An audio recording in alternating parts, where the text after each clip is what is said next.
नमस्कार साथियों, आज लेकर आ रहे हैं हम एक नया मैराथन क्लास। नई मैराथन क्लास है जो मैंने तुम्हें बोला था पिछली वीडियो में। लास्ट वीडियो में मैंने तुम्हें बोला था कि हम नेक्स्ट वीडियोस में मैराथन क्लास लेने वाले हैं। तो ये सीरीज है कुछ क्वेश्चंस की जो मोस्ट इंपॉर्टेंट क्वेश्चंस हैं, और इन क्वेश्चंस को जरूर एक बार पढ़ के जाना।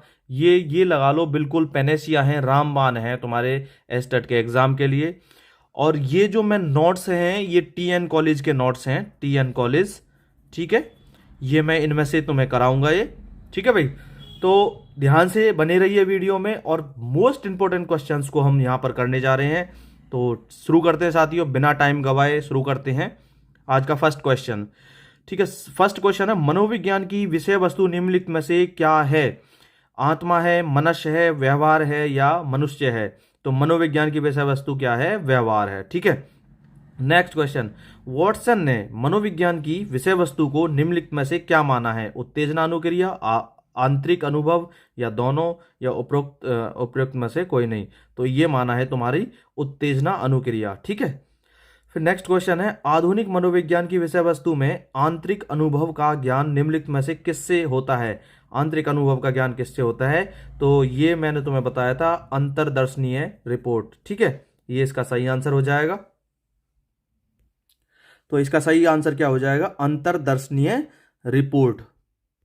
फिर नेक्स्ट क्वेश्चन क्या कहता है हमारा, आजकल मनोविज्ञान व्यवहार की वैज्ञानिक जांच से संबंधित है, जिसमें कि व्यवहार के दृष्टिकोण में वह बहुत कुछ शामिल है जिसको प्रारंभिक मनोविज्ञान ने अनुभव किया था MNLM द्वारा, ठीक है। मनोविज्ञान की इस परिभाषा में निम्नलिखित से मनोविज्ञान की विषय वस्तु क्या है? तो ये उत्तेजना अनुक्रिया है, आंतरिक अनुभव है, या दोनों है? तो ये इसका सही आंसर दोनों होगा।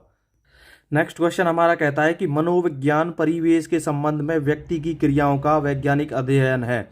मनोविज्ञान की यह परिभाषा निम्नलिखित में से किसने दी है? तो ये परिभाषा याद रखेंगे, ये परिभाषा किसके द्वारा दी गई है?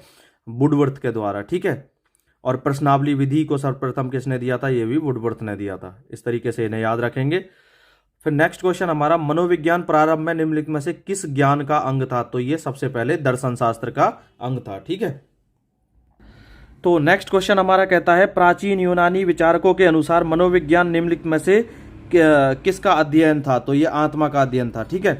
फिर नेक्स्ट क्वेश्चन हमारा कहता है कि प्राचीन यूनानी विचारकों ने मनोविज्ञान का नाम क्या दिया है? तो ये आत्मा का विज्ञान दिया है, ठीक है। तो ये टीएन कॉलेज के नोट्स हैं जिनमें से मैं तुम्हें करा रहा हूँ। बहुत ही गजब के क्वेश्चन इसमें दिए हुए हैं, बड़े ही बढ़िया क्वेश्चन, एकदम अच्छे लेवल के क्वेश्चन दे रखे हैं जो तुम्हारे लिए मोस्ट इंपॉर्टेंट हैं। और यहाँ से तुम्हारे ये लगा लो सारे टॉपिक्स कवर होंगे, जितने भी मैंने टॉपिक्स कराए हैं, या तुम्हारे सीडीपी में जितने भी टॉपिक्स आते हैं वो मोस्टली इसमें कवर होंगे, जितने भी मैं क्वेश्चंस करा रहा हूँ, ठीक है। नेक्स्ट देखते हैं, ये मैंने करा दिया आत्मा का विज्ञान। 20वीं शताब्दी में प्रतिबद्ध अनुक्रिया पर किस मनोवैज्ञानिक ने महत्वपूर्ण अनुसंधान किया? तो ये किया है पॉवलोव ने। और पॉवलोव ने सिद्धांत दिया है क्लासिकल कंडीशनिंग थ्योरी, ठीक है। पॉवलोव ने कौन सा सिद्धांत दिया? क्लासिकल। तो पॉवलोव के द्वारा ये सिद्धांत दिया गया है, क्लासिकल कंडीशनिंग थ्योरी दिया गया था। मैंने तुम्हें कनेक्ट भी कराया था, क्लास से क्लास लेंगे, कंडीशन से कंडीशन लेंगे, और क्लास की कंडीशन ये होनी चाहिए कि भाई क्लास में लव नहीं करना है। पॉवलोव, इस तरीके से मैंने कनेक्ट कराया हुआ है। नेक्स्ट क्वेश्चन है, मनोविज्ञान के इतिहास में सबसे पहली पाठ्य पुस्तक निम्नलिखित में से किसने लिखी थी? तो विलियम जेम्स, आर्ड वुडवर्थ ने, विलियम मैकडूगल ने, या NL मन ने, ठीक है। तो ये सबसे पहले किसने लिखी थी? मन के द्वारा लिखी गई थी। फिर नेक्स्ट क्वेश्चन हमारा कहता है, मनोविज्ञान की परिभाषा जीवित वस्तुओं के व्यवहार के विधायक विज्ञान के रूप में निम्नलिखित में से किसने सबसे पहले कहा है? तो ये किसने की थी? तो ये सबसे पहले विलियम जेम्स ने। तो इस तरीके से देखो, ये क्वेश्चन हम करा चुके हैं। मनोविज्ञान की परिभाषा जीवित वस्तु के व्यवहार के विधायक विज्ञान के रूप में निम्नलिखित में से किसने की थी? तो ये विलियम जेम्स ने। और ये टीएन कॉलेज के नोट्स हैं जो कंपटीशन की तैयारी कराता है, इंस्टीट्यूट है दिल्ली में। तो बड़े ही अच्छे नोट्स हैं ये। फिर नेक्स्ट क्वेश्चन है, 20वीं शताब्दी में मनोविश्लेषण संप्रदाय की नींव। मनोविश्लेषण संप्रदाय की नींव मैंने तुम्हें बताया है। मन का विश्लेषण किसके द्वारा किया जाता है? फ्री होकर किया जाता है, फ्राइड ने, सिगमंड फ्राइड ने दी है। नेक्स्ट क्वेश्चन कहता है, 20वीं शताब्दी में प्रयोजनवादी संप्रदाय हॉर्मिक स्कूल की स्थापना किसके द्वारा की गई थी? ये विलियम मैकडूगल के द्वारा की गई थी, ठीक है। बड़े ही गजब के क्वेश्चंस हैं, इसलिए मैं कह रहा था कि मैराथन क्लास में बने रहिए। फिर नेक्स्ट क्वेश्चन हमारा कहता है 20वीं शताब्दी में गेस्टाल्ट मनोविज्ञान की स्थापना किसके द्वारा की गई थी? तो ये वर्दीमर, कोहलर, कोप्पा, ये सारे किसमें थे? गेस्टाल्टवादी हैं ये सारे ही, वर्दीमर, कोहलर, कोप्पा। और इन्हें अंतर्दृष्टि का, सूझ का सिद्धांत, अंतर्दृष्टि का सिद्धांत, इनसाइट थ्योरी जो दी थी, ठीक है। फिर है तुम्हारा इनसाइट थ्योरी दी थी इन्होंने, अंतर्दृष्टि की, ठीक है। नेक्स्ट क्वेश्चन है 20वीं शताब्दी में व्यवहारवादी संप्रदाय का जन्मदाता किसको माना जाता है? तो ये वॉटसन को, और व्यवहारवाद का जनक भी वॉटसन को ही कहा जाता है।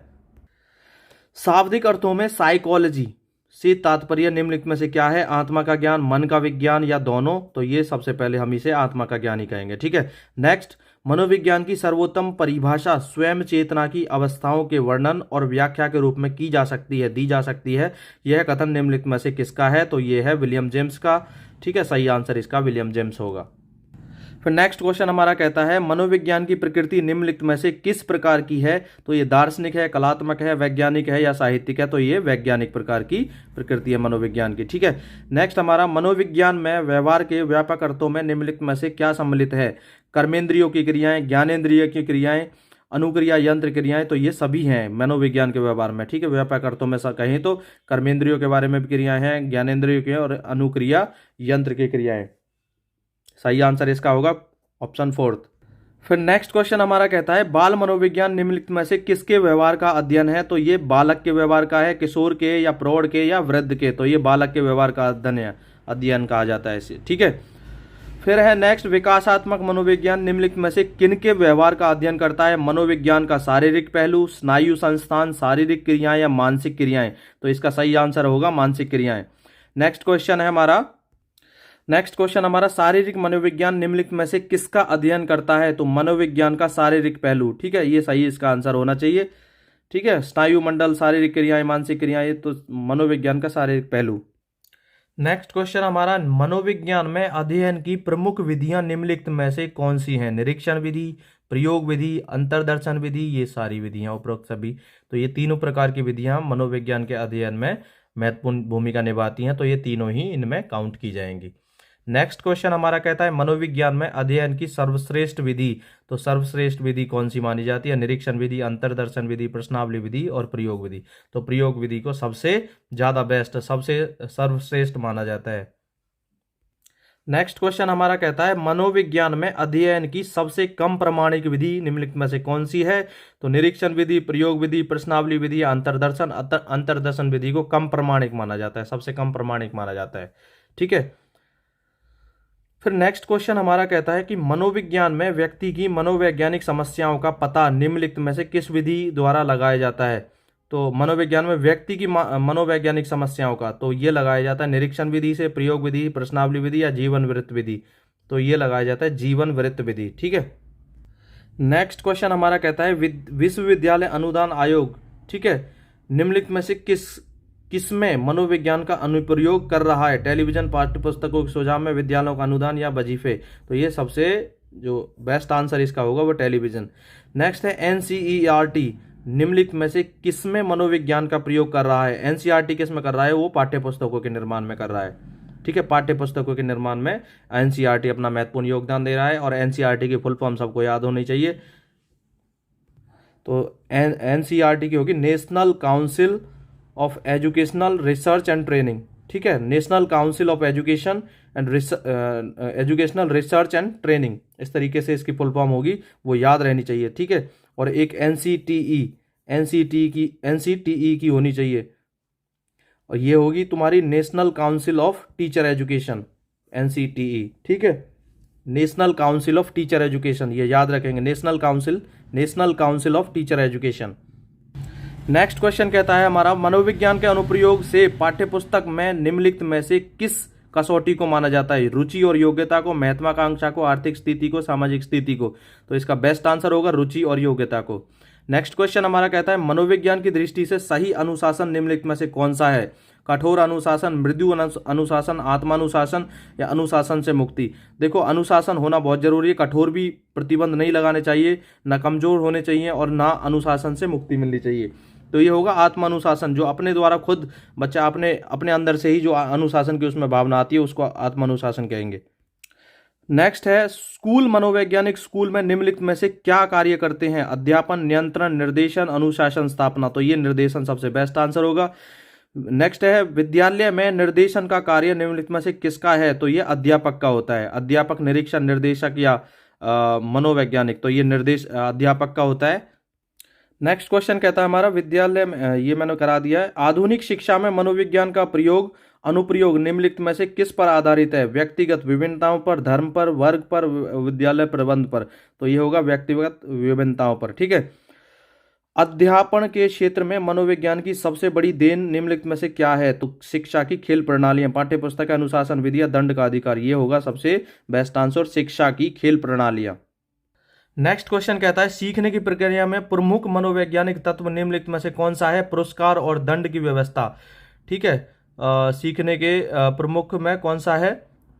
सीखने की विधि, सिखाने की विधि, अनुशासन। तो इसमें बेस्ट आंसर इसका होना चाहिए पुरस्कार और दंड की व्यवस्था। दंड की व्यवस्था वैसे हम ज़्यादा नहीं मानेंगे सीखने की प्रक्रिया में, मोस्टली हम जो मानेंगे वो पुरस्कार को ज़्यादा पॉजिटिव वे में हमें मतलब चीज़ें बतानी है, करानी है, जो भी है। विद्यार्थियों से संबंधित मनोविज्ञान का सबसे अधिक महत्वपूर्ण अनुप्रयोग निम्नलिखित में से किस में है? प्रौढ़ शिक्षा में है, स्त्री शिक्षा में है, पिछड़े बालकों की शिक्षा में। तो मनोविज्ञान का ज्यादा प्रयोग कहां पर किया जाता है? वो पिछड़े बालकों की शिक्षा के लिए ज्यादा किया जाता है। नेक्स्ट क्वेश्चन हमारा कहता है समुदाय में मनोवैज्ञानिक तत्व निम्नलिखित में से कौन सा है? भूभाग, मानव समूह, सामुदायिक भावना, विशिष्ट नाम। तो ये सामुदायिक भावना होगी। ठीक है।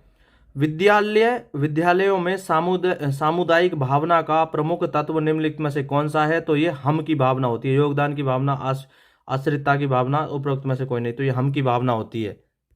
नेक्स्ट क्वेश्चन हमारा कहता है निम्नलिखित में से किस पर पर्यावरण का अवश्य प्रभाव पड़ता है? ऊंचाई, बुद्धि, स्वभाव, ये सभी पर पड़ता है। ठीक है। पर्यावरण, एनवायरमेंट का जो फर्क पड़ता है वो बच्चे पर सबसे ज्यादा पड़ता है। ठीक है। जितना वंशानुक्रम का नहीं माना जाता, जितना एनवायरमेंट का फर्क माना जाता है। निम्नलिखित में से कौन सी सामाजिक संस्था मानव समाज में केंद्रीय है? तो यह है परिवार। ठीक है। सामाजिक संस्था जो मानव समाज में केंद्रित है वो है परिवार। पड़ोस, विद्यालय या सामाजिक वर्ग, ये सबसे ज्यादा परिवार कहेंगे। निम्नलिखित में से कौन सा पारिवारिक सामाजिकरण में सर्वोत्तम साधन है? तो ये परंपराएं हैं। ठीक है। नेक्स्ट क्वेश्चन हमारा कहता है निम्नलिखित में से कौन सी सामाजिक संस्था बालक को मातृभाषा सिखाती है? तो मातृभाषा बच्चा सीखता है अपने परिवार से। विद्यालय में निम्नलिखित कारकों में बालक के सामाजिकरण में सबसे अधिक प्रभावशाली कार्यभाग किसका है? शिक्षक का है, सहपाठी का है। तो सामाजिकरण में मोस्टली जो विद्यालय में तो ये शिक्षक ज़्यादा रोल प्ले करता है। ठीक है। ठीक है। खेल के साथ ही सहपाठी या विद्यालय का तो शिक्षक ज़्यादा इस पर इंपॉर्टेंट भूमिका निभाते हैं। फिर हमारा नेक्स्ट क्वेश्चन दिया शिक्षक द्वारा बालकों के सामाजिकरण में योगदान में सबसे महत्वपूर्ण कारक निम्नलिखित में से कौन सा है? तो वो है व्यवहार। ठीक है। व्यवहार इसमें सामाजिकरण में सबसे ज्यादा योगदान देगा, महत्वपूर्ण कारक है। नेक्स्ट क्वेश्चन हमारा कहता है विद्यालय द्वारा बालक का सामाजिकरण निम्नलिखित में से किस कारक पर निर्भर है? तो सामुदायिक भावना का विकास। ठीक है। ये सबसे ज्यादा बेस्ट आंसर होगा इसका। बढ़िया। सामाजिकरण के अभाव में निम्नलिखित में से कौन से विकास में बाधा दिखलाई पड़ती है? मानसिक विकास में। सामाजिकरण अगर नहीं हो पाता है तो सामाजिक विकास में या नैतिक विकास में। बाकी जो इसमें बेस्ट आंसर मेरे हिसाब से होना चाहिए तो ये उपरोक्त सभी भी कह सकते हैं, लेकिन इसमें जो आंसर है वो मानसिक विकास ज़्यादा माना है। ठीक है। मानसिक विकास को माना है। नेक्स्ट क्वेश्चन हमारा कहता है कि सामाजिक विकास में सबसे महत्वपूर्ण कारक निम्नलिखित में से कौन सा है? सामाजिक उत्तरदायित्व को समझना, उत्तरदायित्व के अनुकूल चरित्र, स्थिति के अनुरूप व्यवहार, बढ़ती हुई योग्यता। तो इसका सबसे बेस्ट आंसर होगा सामाजिक उत्तरदायित्व को समझना।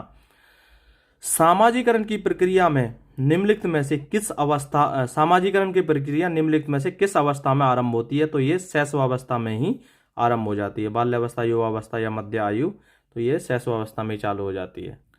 नेक्स्ट देखते हैं निम्नलिखित में से किस आयु में बालक में सामाजिक व्यवहार निश्चित होता है? 3 वर्ष से पूर्व, 3 साल से पहले उसमें सामाजिक व्यवहार निश्चित रहता है।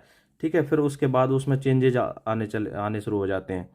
मनुष्यों में लिंग संबंधी चेतना निम्नलिखित में से किस आयु वर्ग में होती है? लिंग संबंधी जो चेतना जो होती है वो किशोरावस्था में होती है। ठीक है। ज्यादा। निम्नलिखित में से किसका विकास दूसरे से 2 वर्ष पूर्व होता है? ठीक है, किसका विकास, तो ये बालक बालिका, बालिका का होता है, ठीक है, दूसरे से विकास, ठीक है। इस तरीके से इसका सही आंसर हो जाएगा किशोर अपराधी प्रवृत्ति निम्नलिखित में से किस अवस्था में होने की सबसे अधिक संभावना होती है। तो किशोरों में अपराध की जो भावना शुरू होती है वो बाल्यावस्था में ही शुरू हो जाती है, ठीक है।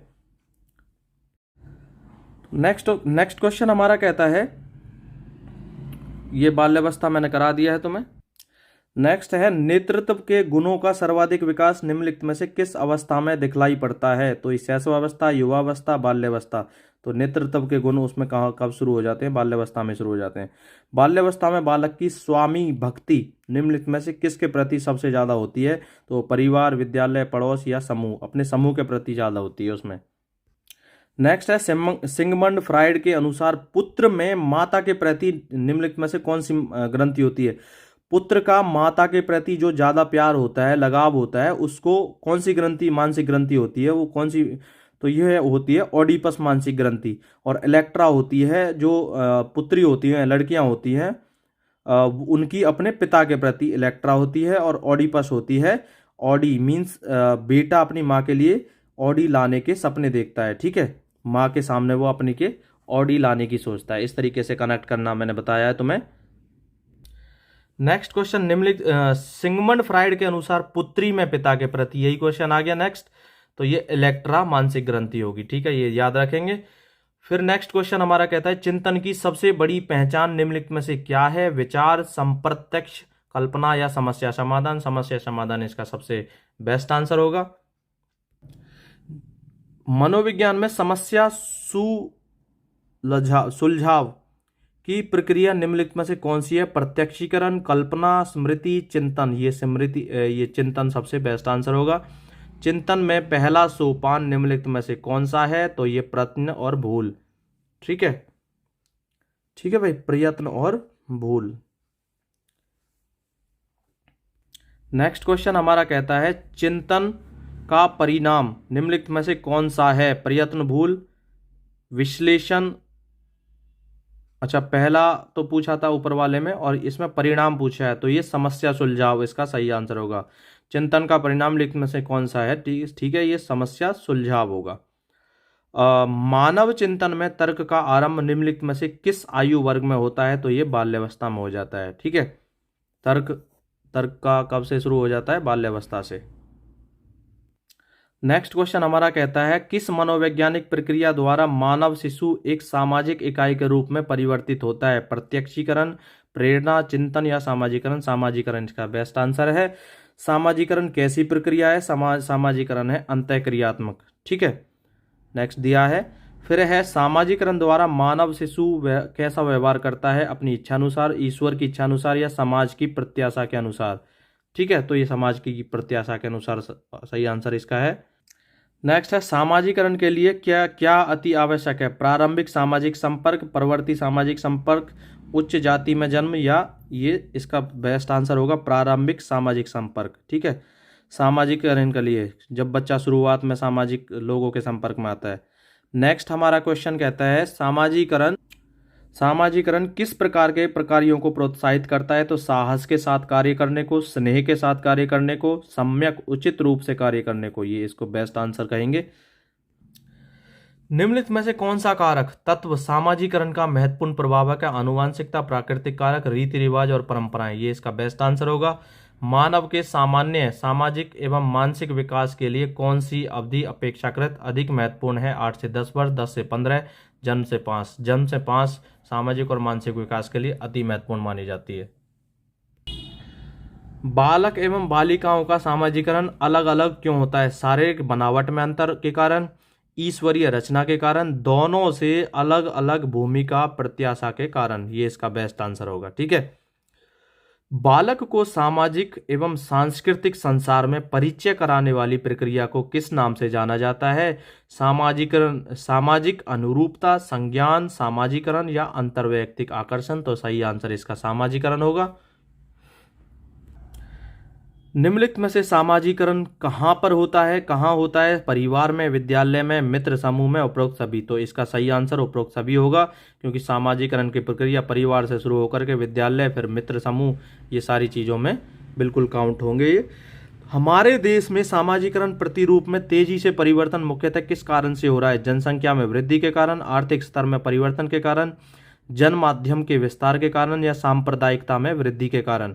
तो इसका सही आंसर होगा जन माध्यम के विस्तार के कारण। ठीक है, नेक्स्ट है सामाजिकरण के बारे में व्यवहारवादियों का दृष्टिकोण कैसा है? पर्यावरणवादी है, मूल प्रवृत्तिवादी है, पलायनवादी है, समाजवादी है। तो ये पर्यावरणवादी है।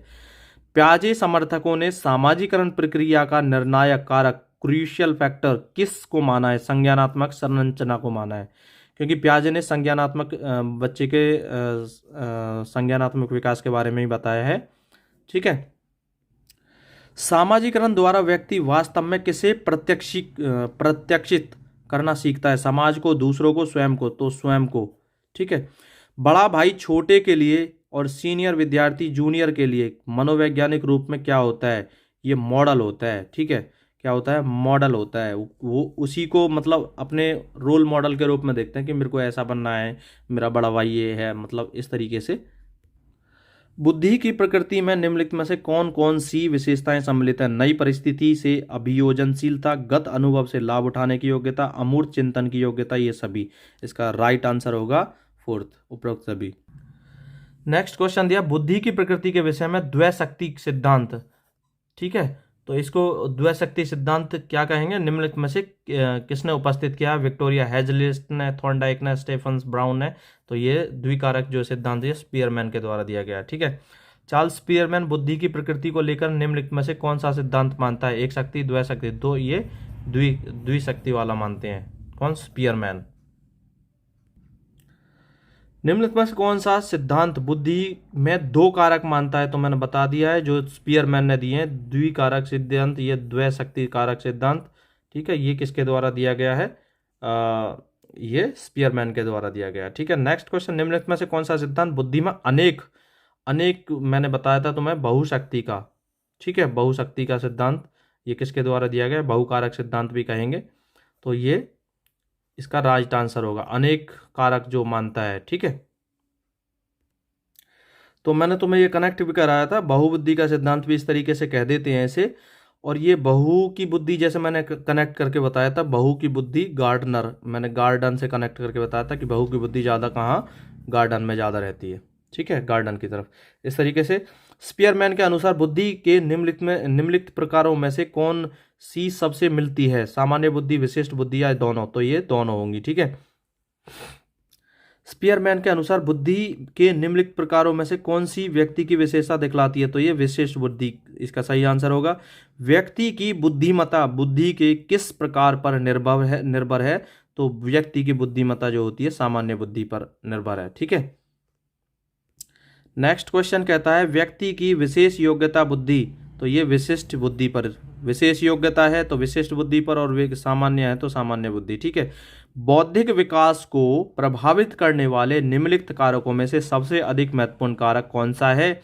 तो सबसे ज़्यादा बौद्धिक विकास को ये आनुवांशिकता इसमें दिया है, लेकिन आनुवांशिकता और परिवेश दोनों ही अपना रोल प्ले करते हैं। ठीक है, बौद्धिक विकास को सर्वाधिक प्रभावित करने वाला तो ये बाकी दोनों ही होगा, बाकी इसमें आनुवांशिकता को ज़्यादा बेटर माना गया है। बौद्धिक विकास को प्रभावित करने वाले सबसे अधिक महत्वपूर्ण कारक कौन सा है? तो ये बौद्धिक विकास को जो सबसे प्रभावित करने वाला जो कारक है वो परिवार का वातावरण ज़्यादा रोल प्ले करता है। पास पड़ोस का तो प्रभाव बाद में पड़ता है, सबसे पहले बच्चे पर कहाँ का प्रभाव पड़ता है? अपने परिवार का। ठीक है, स्कूल के वातावरण में निम्नलिखित में से किसका बुद्धि पर सबसे अधिक प्रभाव पड़ता है? तो पाठ्यक्रम में, अनुशासन में, पाठ्य के अंतर्गत जो कार्यक्रम होते हैं उनमें भी। नेक्स्ट हमारा क्वेश्चन कहता है बुद्धि परीक्षण की दिशा में पहला ठोस कदम किसके द्वारा उठाया गया था? तो ये सबसे फ्रांसिस गाल्टन के द्वारा, एबिंगहास के द्वारा, कैटल के द्वारा, अल्फ्रेड बिने के द्वारा ये पहला कदम उठाया गया था। बुद्धि परीक्षण के लिए पहला परीक्षण निम्नलिखित में से कौन सा परीक्षण था? तो विने साइमन परीक्षण सबसे पहला परीक्षण था। फिर नेक्स्ट हमारा है पढ़े लिखे व्यक्तियों की बुद्धि परीक्षा के लिए निम्नलिखित में से कौन से परीक्षण प्रयोग किए जाते हैं, वाचिक बुद्धि परीक्षण है, अवाचिक बुद्धि परीक्षण है, तो ये दोनों काउंट किए जाएंगे। ठीक है, फिर है हमारा वे पढ़े लिखे व्यक्तियों की बुद्धि परीक्षा के लिए निम्नलिखित में से कौन से बेपढ़े के लिए, ठीक है, तो बिना पढ़े हुए हैं उनके लिए अवाचिक दिया हुआ है। बाकी मेरे हिसाब से इसका बेस्ट आंसर वाचिक परीक्षण होना चाहिए जो पढ़े लिखों के लिए किया जाता है, तो इसका सही आंसर ये होना चाहिए। ठीक है, नेक्स्ट दिया है हमारा, नेक्स्ट हमारा दिया पढ़े लिखे लोगों के सामूहिक परीक्षण के लिए निम्नलिखित में से कौन से परीक्षण अपनाए जाते हैं, तो वाचिक बुद्धि या वाचिक समूह बुद्धि परीक्षण, तो ये होते हैं समूह में। ठीक है, जब बहुत सारे लोगों पर परीक्षण करना होता है तो वाचिक जो पढ़े लिखे लोगों पर। ठीक है भाई, फिर नेक्स्ट दिया बिना पढ़े लिखे लोगों के सामूहिक परीक्षण के लिए निम्नलिखित में से कौन से परीक्षण अपनाए जाते हैं, तो ये अपनाए जाते हैं अवाचिक समूह बुद्धि परीक्षण। ठीक है, अवाचिक समूह बुद्धि परीक्षण अपनाए जाते हैं। नेक्स्ट क्वेश्चन हमारा कहता है विनय साइमन बुद्धि परीक्षणों की गणना निम्नलिखित में से किन बुद्धि परीक्षणों में की जाती है, तो वाचिक व्यक्ति बुद्धि परीक्षणों में की जाती है। ठीक है, आर्मी अल्फा और आर्मी बीटा परीक्षण निम्नलिखित में से क्या है, तो ये आर्मी अल्फा और आर्मी बीटा परीक्षण क्या है, ये अवाचिक समूह बुद्धि परीक्षण है। ठीक है, आर्मी अल्फा और आर्मी बीटा। प्याजे ने बुद्धि को किसके प्रति समायोजन योग्यता के रूप में परिभाषित किया गया है, तो ये किया है भौतिक व सामाजिक पर्यावरण के बीच में। ठीक है, तो नेक्स्ट क्वेश्चन किस मनोवैज्ञानिक के अनुसार बुद्धि वही है जिसका कि बुद्धि परीक्षण मापन करते हैं, तो ये किसने कहा है, तो ये इसका सही आंसर होगा फ्रीमैन। ठीक है, निम्नांकित में से कौन सा कथन सही है, बुद्धि नवीन पर्यावरण के साथ समायोजन की योग्यता है, बुद्धि सीखने की योग्यता है, बुद्धि अमूर्त चिंतन की योग्यता है, और उपरोक्त सभी। तो ये सारे ऑप्शंस इसमें जो दिए हैं, तीनों ऑप्शंस बिल्कुल राइट हैं, तो इसका सही आंसर हो जाएगा उपरोक्त सभी। नेक्स्ट क्वेश्चन हमारा कहता है बुद्धि व्यक्ति की वह समुच्चय या सार्वभौमिक क्षमता है जो उसे उद्देश्यपूर्ण क्रिया करने, तर्कपूर्ण चिंतन करने तथा वातावरण के साथ प्रभावपूर्ण समायोजन में सहायता करती है। यह कथन किसका है, तो ये वेस्लर का है। तुम्हें परिभाषा याद रखनी पड़ेगी। नेक्स्ट दिया है टर्मन ने बुद्धि को कौन सी योग्यता माना है, तो ये समायोजन, सीखना, उपरोक्त में से कोई नहीं है, अमूर्त चिंतन, तो ये टर्मन ने अमूर्त चिंतन माना है। नेक्स्ट हमारा कहता है बुद्धि का एक कारक यूनिफैक्टर किसने दिया, सिद्धांत किसके द्वारा प्रतिपादित किया गया है, गिलफ्रेड के द्वारा, पियाजे द्वारा, थॉर्नडाइक द्वारा या विनय के द्वारा। विनय ने एक कारक दिया है और गिलफ्रेड ने त्रिआयामी दिया था। ठीक है, स्पीयरमैन का बुद्धि संबंधी सिद्धांत किस नाम से जाना जाता है, तो ये द्विकारक टू फैक्टर थ्योरी दी थी। ठीक है, स्पीयरमैन ने। नेक्स्ट दिया बुद्धि का मानसिक वृद्धि मेंटल ग्रोथ सिद्धांत किससे संबंधित है, थर्स्टन, थॉर्नडाइक, पियाजे या थॉमसन, तो ये इसका सही आंसर पियाजे है। बर्ट एवं बर्नन ये दिया है इन्होंने बुद्धि संबंधी सिद्धांत कौन सा दिया है, तो इन्होंने दिया पदानुक्रमिक सिद्धांत। ठीक है, पदानुक्रमिक सिद्धांत किसने दिया है, बर्ट और बर्नन ने। फिर हम आ जाते हैं तुम्हारा समूह कारक सिद्धांत किसके द्वारा प्रतिपादित किया गया है, तो समूह कारक सिद्धांत जो प्रतिपादित किया गया ये तुम्हारा थर्स्टन के द्वारा किया गया है। ठीक है, समूह कारक किसके द्वारा, थर्स्टन के द्वारा किया गया है। थॉर्नडाइक का बुद्धि सिद्धांत निम्नलिखित में से कौन सा है, तो ये है तुम्हारा बहुकारक सिद्धांत।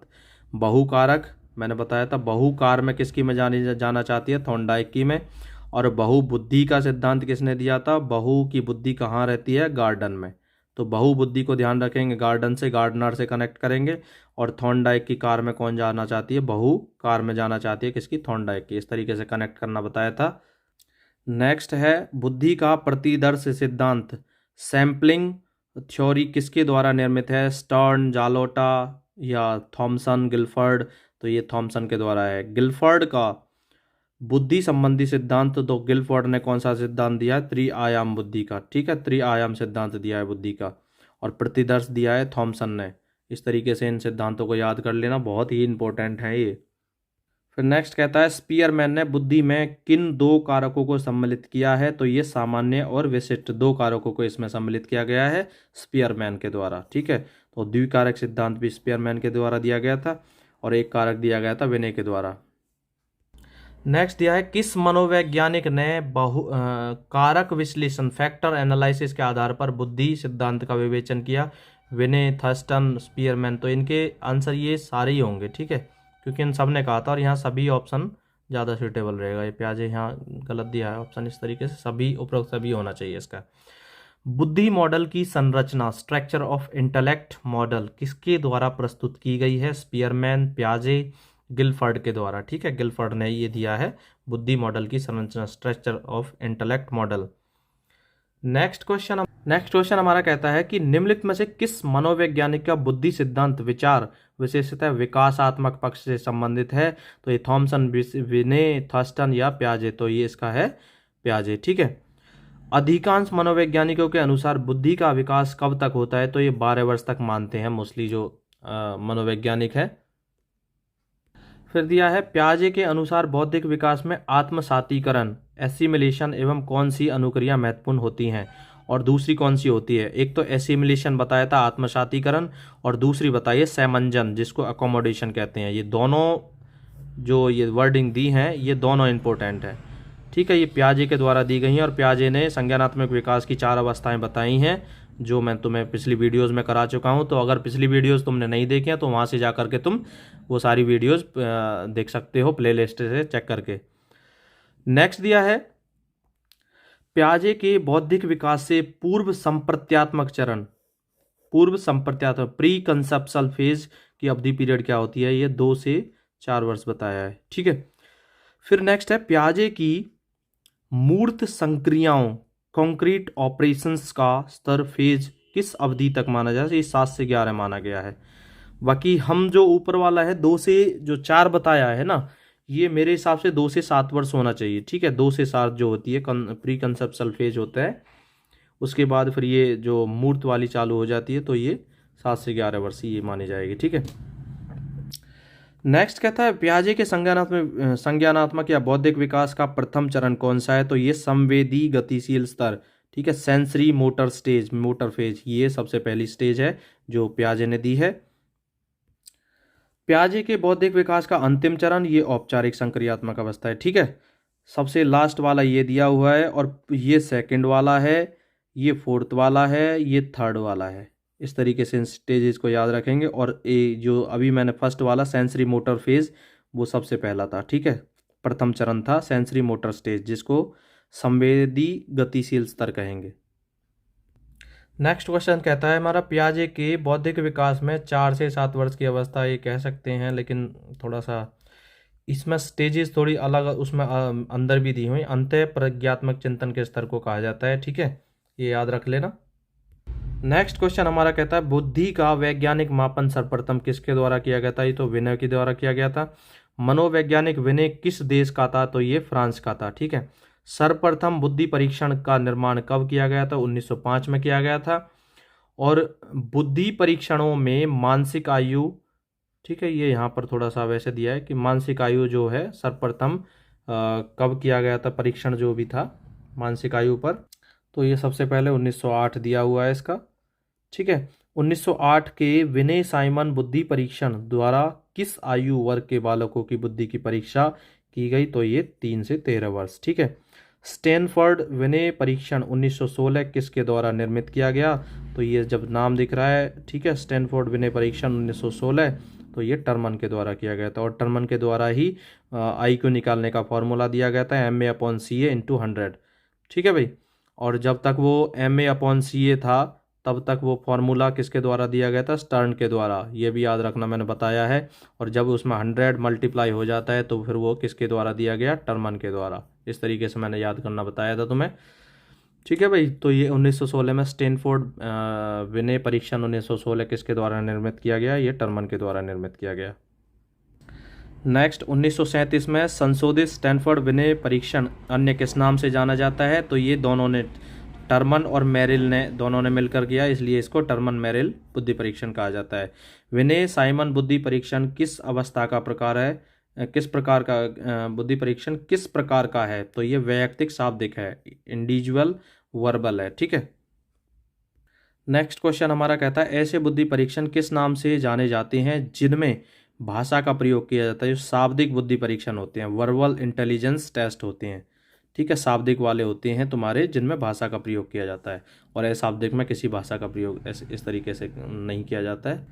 फिर हमारा सामूहिक बुद्धि परीक्षण ग्रुप इंटेलिजेंस टेस्ट का विकास सर्वप्रथम कब हुआ था? तो ये प्रथम विश्व युद्ध से हुआ था।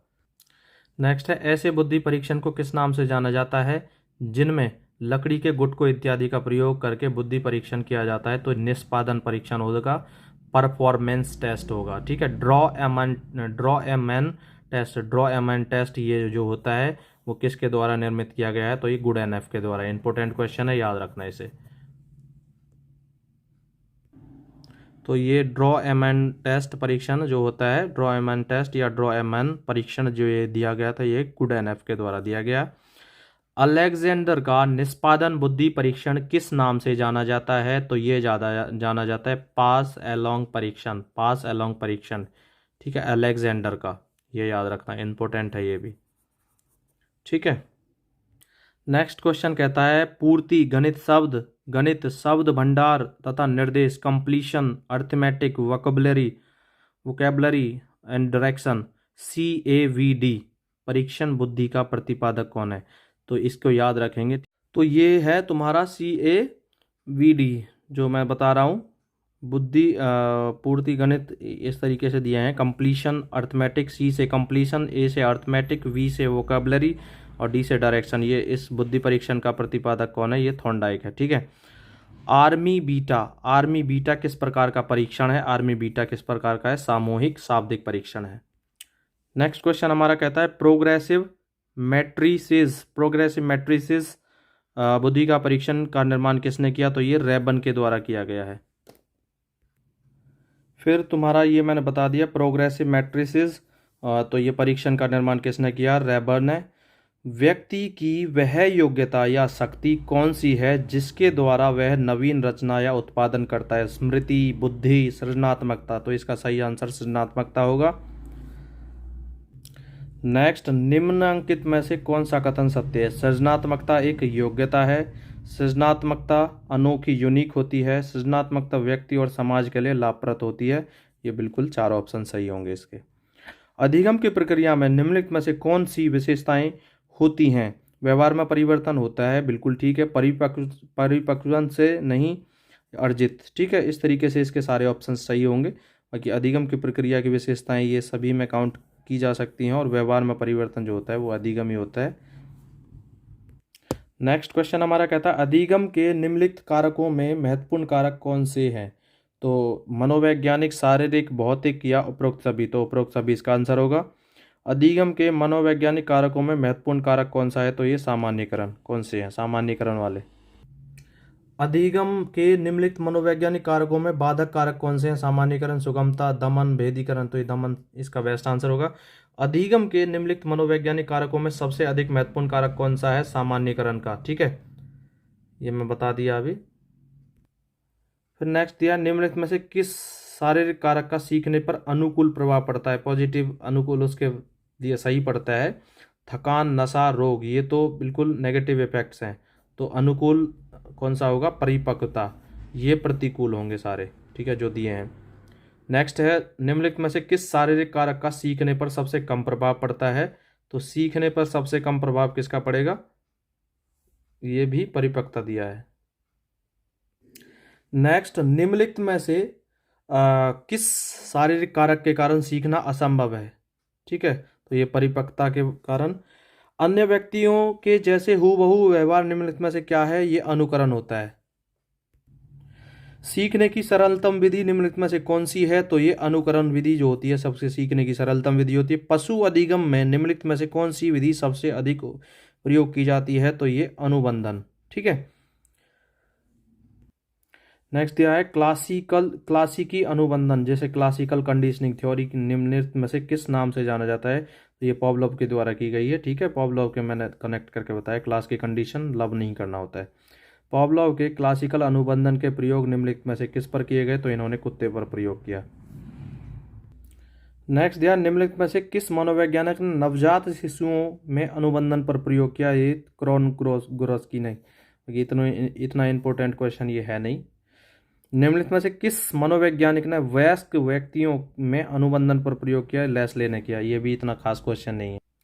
फिर नेक्स्ट क्या कहता है क्रिया प्रसूत अनुबंधन निम्नलिखित में से किस नाम से जाना जाता है? किसने बनाया है? ये स्किनर के द्वारा बनाया गया है, क्रिया प्रसूत ऑपरेंट कंडीशनिंग थ्योरी। तो ऑपरेंट से मैंने तुम्हें बताया था कि ऑफ रेंट, रेंट ऑफ पर मिलेगा किसको? नर, जो आदमी है बस उनको रेंट पर ऑफ मिलेगा, छूट मिलेगी। तो क्रिया प्रसूत को कैसे कनेक्ट करेंगे? स्किनर से।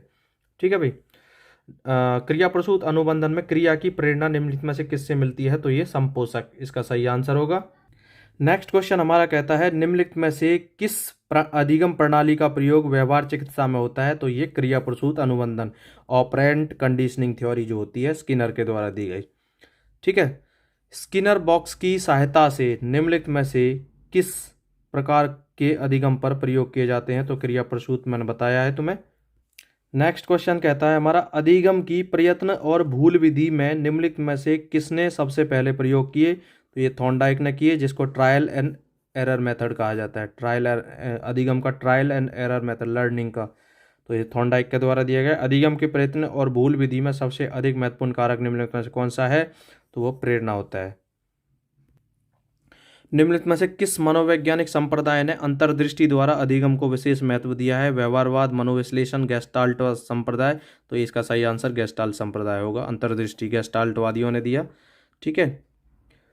फिर नेक्स्ट है निम्नलिखित में से किस अधिगम प्रणाली में समग्र को सबसे अधिक महत्व दिया जाता है? गेस्टाल्ट प्रणाली और संप्रदाय में। नेक्स्ट है हमारा निम्नलिखित में से किसने अंतर्दृष्टि को पूर्व दृष्टि और पश्चात दृष्टि दोनों माना है? तो ये माना है वर्दीमर, कोलर, कोफा या वुडवर्थ ने। तो ये वुडवर्थ ने माना है। निम्नलिखित में से किस अधिगम प्रणाली में मानव मस्तिष्क को सबसे अधिक प्रयोग होता है? मानव मस्तिष्क का अंतर्दृष्टि, जो कॉलर के अंतर्दृष्टि, कॉलर और ये वर्दीमर, कोलर, कोफा, ये इनके द्वारा दी गई है। अधिगम वक्र में प्रथम सोपान निम्नलिखित में से कौन सा होता है? प्रारंभिक तेजी। नेक्स्ट क्वेश्चन, अधिगम वक्र में पठार को प्रमुख शारीरिक कारण निम्नलिखित में से कौन सा है? तो ये शारीरिक सीमा होगा। अधिगम के लिए अनुकूल निम्नलिखित में से निम्नलिखित परिस्थितियों में सबसे अधिक महत्वपूर्ण कौन सी है? तो उत्साह के साथ काम की शुरुआत करना। अधिगम की सामग्री अधिक होने पर निम्नलिखित में से कौन सी अधिगम प्रणाली उपयोगी है? खंड विधि सबसे उपयोगी होनी चाहिए। अधिगम की सामग्री थोड़ी होने पर निम्नलिखित में से कौन सी अधिगम प्रणाली उपयोगी है? समग्र विधि। ठीक है। अगर अधिगम की सामग्री थोड़ी है तो समग्र, और ज़्यादा है तो फिर खंड विधि के माध्यम से। फिर नेक्स्ट है गत्यात्मक अधिगम में महत्वपूर्ण मनोवैज्ञानिक कारक निम्नलिखित में से कौन सा है? विश्राम, परिवर्तन, परिणामों का ज्ञान। तो ये परिणामों का ज्ञान इसका बेस्ट आंसर है। किसी विषय को बहुत समय तक याद रखने में सर्वाधिक महत्वपूर्ण प्रणाली निम्नलिखित में से कौन सी है? तो अतिशिक्षण। नेक्स्ट, अधिगम का चिह्न संरूप सिद्धांत निम्नलिखित में से किसकी देन है? तो ये टॉलमैन ने दिया है। ऑसगुड के अनुसार टॉलमैन के अधिगम सिद्धांत में निम्नलिखित में से क्या शामिल है? साहचर्य सिद्धांत, परिणात्मक सिद्धांत, संपोषक सिद्धांत, उपरोक्त सभी। नेक्स्ट क्वेश्चन कहता है टॉलमैन ने अधिगम के निम्नलिखित नियमों में से किनका समर्थन किया है? ये क्षमता निकाय। एक स्थिति में अधिगम की दूसरी स्थिति के अधिगम को प्रभावित करने प्रशिक्षण का अंतरण कहलाता है, ट्रांसफर ऑफ लर्निंग। प्रशिक्षण अंतरण। नेक्स्ट है हमारा प्रशिक्षण अंतरण में सहायक निम्नलिखित में से कौन सा अंतरण का प्रकार है? तो ये सकारात्मक। ठीक है। सहायक जो होता है वो सकारात्मक होता है और जो नेगेटिव इफेक्ट डालता है वो नकारात्मक होता है। ठीक है, नकारात्मक अंतरण। प्रशिक्षण अंतरण में बाधक निम्नलिखित में से कौन सा अंतरण का प्रकार है? नकारात्मक जो है बाधक होता है। ठीक है, सीखने में जो कठिनाई उत्पन्न करता है वो नकारात्मक अंतरण होता है। नेक्स्ट दिया है सीखना, लर्निंग, अभ्यास के द्वारा किस में परिवर्तन, मॉडिफिकेशन किस में होता है? तो ये व्यवहार में मॉडिफिकेशन सीखना कहलाता है, लर्निंग कहलाता है, अधिगम कहलाता है। उद्दीपक अनुक्रिया एसआर के मध्य साहचर्य स्थापित कराने वाले प्रक्रम को क्या कहते हैं? सीखना या अधिगम, लर्निंग कहते हैं। नेक्स्ट, टॉलमैन के सीखने को किस के बीच साहचर्य स्थापित किया गया है? तो ये सही आंसर इसका है उद्दीपक, उद्दीपक इस तरीके से दिया हुआ है, उद्दीपक अनुक्रिया। नेक्स्ट है सीखने का प्रयत्न और त्रुटि, ट्रायल एंड एरर मेथड जो दिया है वो किसके? थॉर्नडाइक के द्वारा दिया गया। थॉर्नडाइक ने अपना प्रसिद्ध जो प्रयोग किया वो बिल्ली पर किया। थॉर्नडाइक के प्रयोगात्मक अध्ययनों ने विशेषतः किस में योगदान दिया है? तो नैमित्तिक अनुबंधन में, इंस्ट्रूमेंटल कंडीशनिंग में। नेक्स्ट, थॉर्नडाइक के प्रयत्न और त्रुटि सिद्धांत में किस पर विशेष बल दिया गया है? तो ये किस पर विशेष बल नहीं दिया गया? तो ये समझ पर नहीं दिया गया, प्रेरणा पर, अभ्यास पर, इन पर दिया गया है। किसी क्रिया को बार बार दोहराने से उसका संबंध दृढ़ हो जाता है। इस थॉर्नडाइक के नियम को क्या कहा जाता है? अभ्यास का नियम। और ये 3 नियम दिए हैं जो यहाँ पर दिए हुए, तत्परता का नियम, अभ्यास का नियम और प्रभाव का नियम, ये तीनों नियम किसके द्वारा दिए गए? थॉर्नडाइक के द्वारा दिए गए। और थॉर्नडाइक ने इन नियमों को मुख्य नियम माना है। और मुख्य नियम कितने दिए? 3 नियम दिए और गौण नियम दिए 5। तो ये याद रखें, क्वेश्चन यहाँ से पुटअप किया जाता है। बढ़ते हैं नेक्स्ट क्वेश्चन की तरफ। नेक्स्ट क्वेश्चन, क्रिया की सफलता से संतोष, असफलता से असंतोष होता है। थॉर्नडाइक का किस नियम पर आधारित है? तो ये प्रभाव के नियम से संबंधित है। ठीक है, अगर सफलता मिलती है तो संतोष मिलता है और असफलता मिलती है तो असंतोष। ये थॉर्नडाइक ने नियम दिया है प्रभाव का, और 3 नियम दिए हैं, अभ्यास, प्रभाव और तत्परता। ये तीनों नियम मुख्य नियम हैं और 5 प्रकार के गौण नियम और दिए थे। ठीक है,